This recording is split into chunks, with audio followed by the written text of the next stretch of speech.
I was born and raised in Marysville area.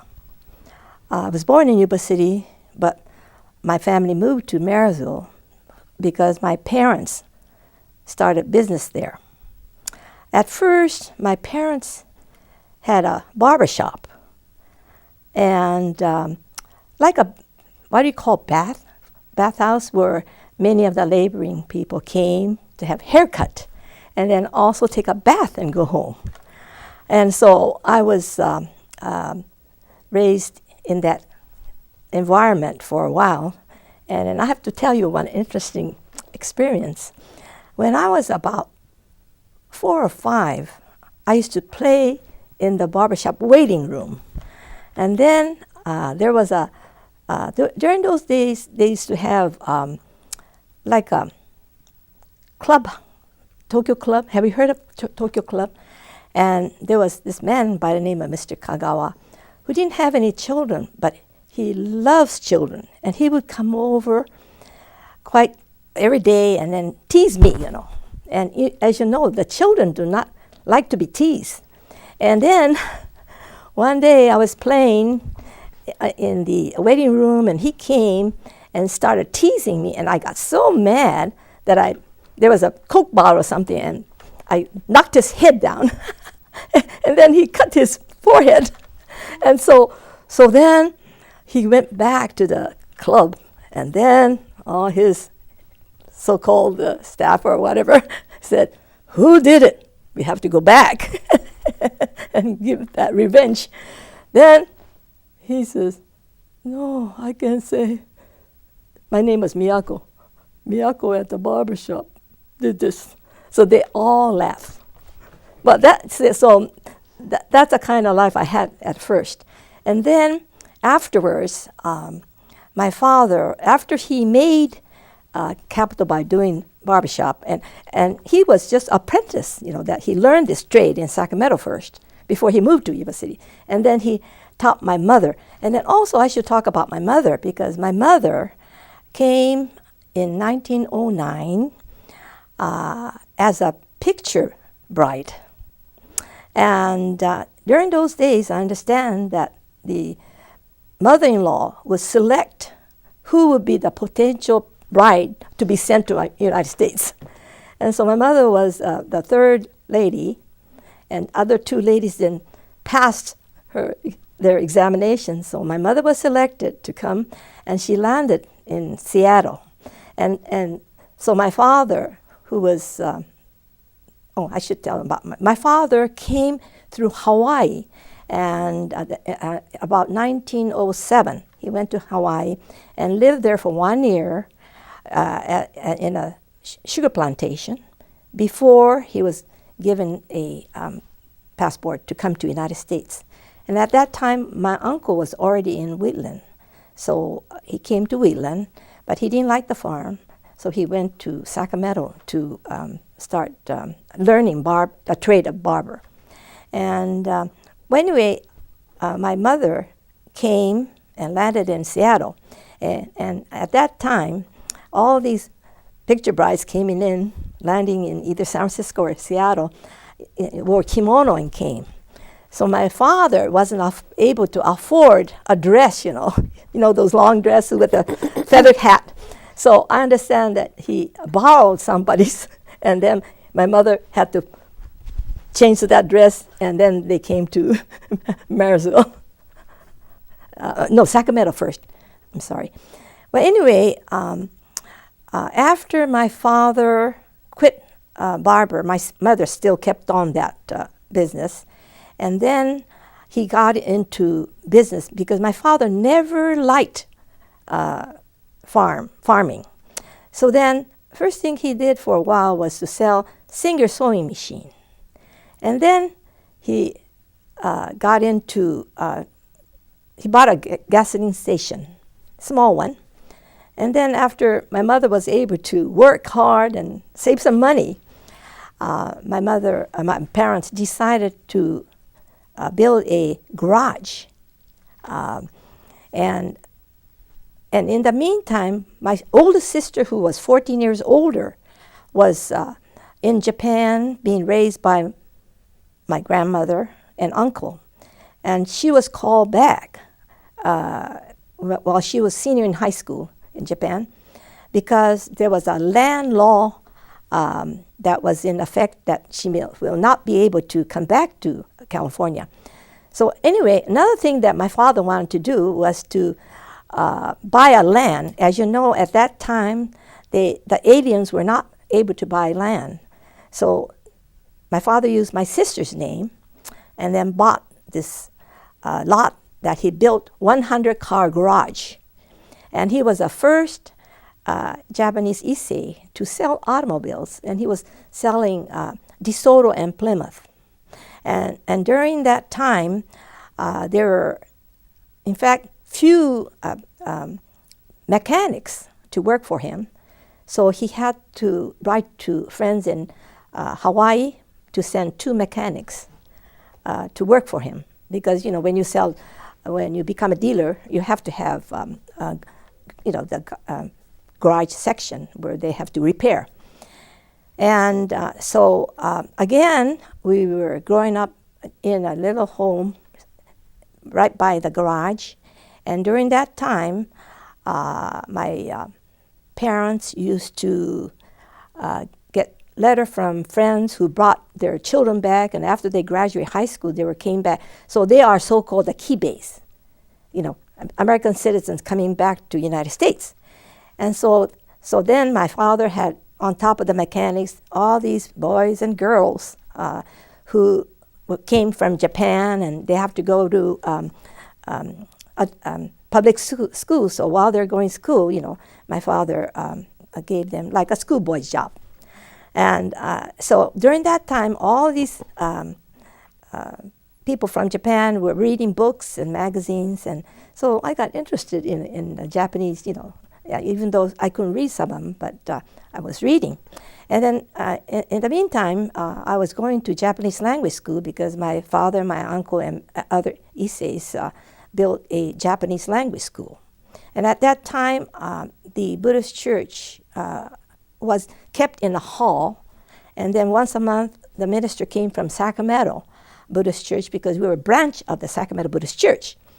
But in 1938, my father initiated the project of building a church, and this church still stands in Marysville. And then my sister, being a kibe, she had to go to adult education school and learn English, and then she was the first Nisei to go into beauty school, hairdressing school. And then, so my father decided, after she graduated from the beauty school, my father built a shop for her right by the garage, and so that my sister could do the bookkeeping. And so while I was growing up, my sister was always educating me, you know, with the Japanese culture, and my mother was so busy, she was just like a mother to me. And then, so I started going to Japanese language every day from Monday through Friday after I came back from public school. So for about 15 years, I was attending Japanese language school. And then I was able to learn quite a bit, and I think I'm very grateful to my Japanese language school teacher, Mrs. Goda, who came from Ishikawa Prefecture. And she was a very strict teacher, but she always wanted us to become a good American citizen, and she even tried to translate some of our reading materials and kept up the both language. And then she got us started in fencing, kendo, when we were attending the school. And we were just maybe not even teenage. And however, I was not good in sports because I was always losing. And then we used to come to Sacramento for tournaments, you know, and Perkins and Sacramento, Florin, but I was always losing. Well, during that time when I was about 9 years old, our teacher was interested in this instrument called biwa, which is a lute, and she knew a teacher in San Francisco who was teaching at that time, so she invited her, and she asked about 10 of our language and kendo students to take up this musical instrument. However, this instrument, you have to learn how to sing. And then it's so classical that we have to always sing about biography of famous warriors or the feudal wars that they were fighting in Japan. So the teacher who came about twice a month to Marysville to teach us was very strict. And then she was an artist in this instrument, because what she did was she talked to all of us, and she kind of told each one that, I'm sure you're not capable of continuing the lessons.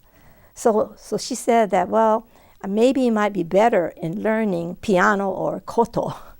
So then she kind of took up 3 of students that thought there was a potential in learning this instrument.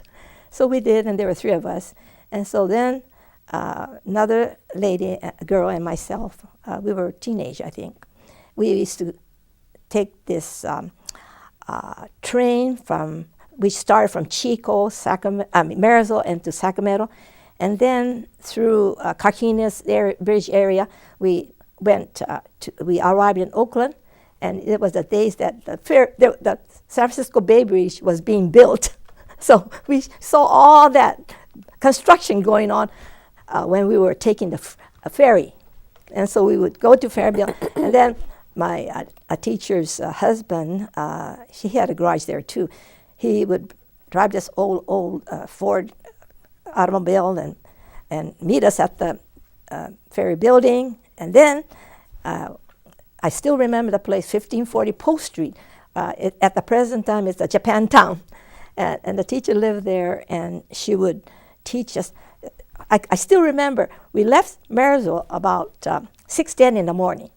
And then we would arrive in San Francisco about 10:30, 11. And then we start, as soon as we hit her home, she'll start giving us lesson. And she'll just give us about half an hour for lunch.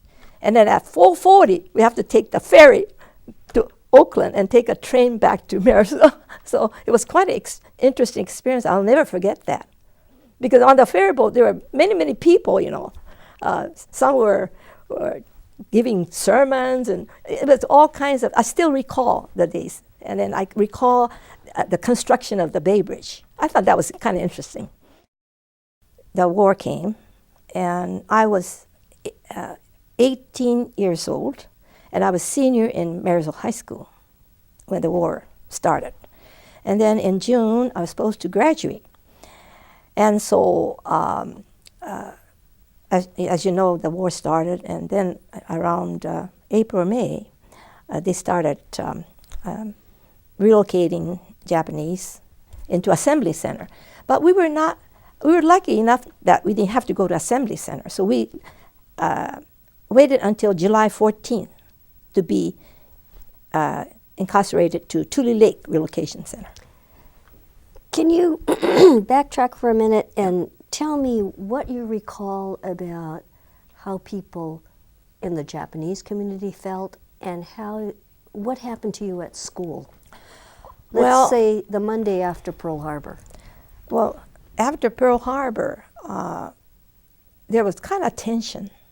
And people were saying that you're going to be incarcerated, and particularly one social study teacher, his name was Mr. Suzalis, and he kept on speaking in our class that all you Japanese Americans are going to be incarcerated pretty soon, because he was of German, ancestry, and he went through this experience.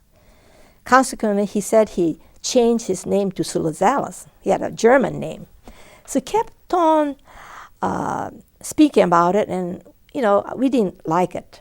And then during those days, all the Japanese students would congregate one place and Chinese in another, It wasn't like now. And we were always being together, and we were getting kind of, anxiety and fear and all that. However, I still recall. Were there tensions? Were there feelings of discrimination? Oh, yes. What was happening to you? Well, some of the other students won't speak to us. And Other students meaning? The Caucasians, yeah. We were going through that tension, and it was not too pleasant. And then when we were supposed to graduate in June, the government gave a notice that they're going to have a travel curfew. We couldn't get out of our home. So consequently, we couldn't go to the commencement exercise. However, they sent us the diploma to us. As you know, some of the other seniors at that time, how many years did they wait? 50, 60 years to get their diplomas? But we got ours, fortunately. But however, I would like to share with you that there was my classmate, her name was Mel Kaminaka, who was a very outstanding, brilliant student who was supposed to deliver. She was supposed to be the valedictorian, but she was denied of that because of the curfew. And so the valedictorian, which was, her name was Mary Tsukamoto, she had to deliver the commencement speech. And so Mary Tsukamoto, when I saw her after the war during our high school reunion, she felt real bad. And I said, "No, don't feel that way, Through my religious training, I was able to accept a lot of things, So somehow I knew it was sad, but still I had dreamed of learning something, in the relocation. So when I was sent to Tule Lake, I started taking, with my interest, in fact, my music, Japanese classical music training kind of made me get interested in the other culture. And so I had, I attended classes in tea ceremony at that time, first time. And that picture was in an archive in University of Arizona. And I found out, do you remember the Days of Infinity book? Yes. Yeah, it was in there when this was printed. And here are pictures in there during tea ceremony. And then people said, well, how come you got all these materials, the tea room and all that? Well, the tea ceremony teacher came from Sacramento, and she had all the equipments sent to Tule Lake. And then all the equipment and the other supplies came from New York. There was a New York, as you know, the East Coast people were not evacuated, so there were some stores, and then the government, was made arrangement for that to come into Tule Lake. So one of the recreation hall, half of them was constructed into tea ceremony room, which we were, yeah, that happened. And then also the Ikebana classes were starting too. However, we didn't have the material. So we were able to get artificial flowers at that time. And sagebrush was available, see. So the people collected all these things, and then we had knitting classes and crocheting, and I made dresses, and in fact I still have a tablecloth that I crocheted in Tule Lake. And then also on top of that, I went to learn calligraphy. And then I went to this was later on, but I went to Japanese language, and our teacher were many Buddhist ministers from Hawaii. Well, as you know, in Hawaii, the Japanese Americans were not evacuated, so only the Christian ministers and the Buddhist ministers and language teachers and Kendo teachers were incarcerated, and the family joined them in Tule Lake.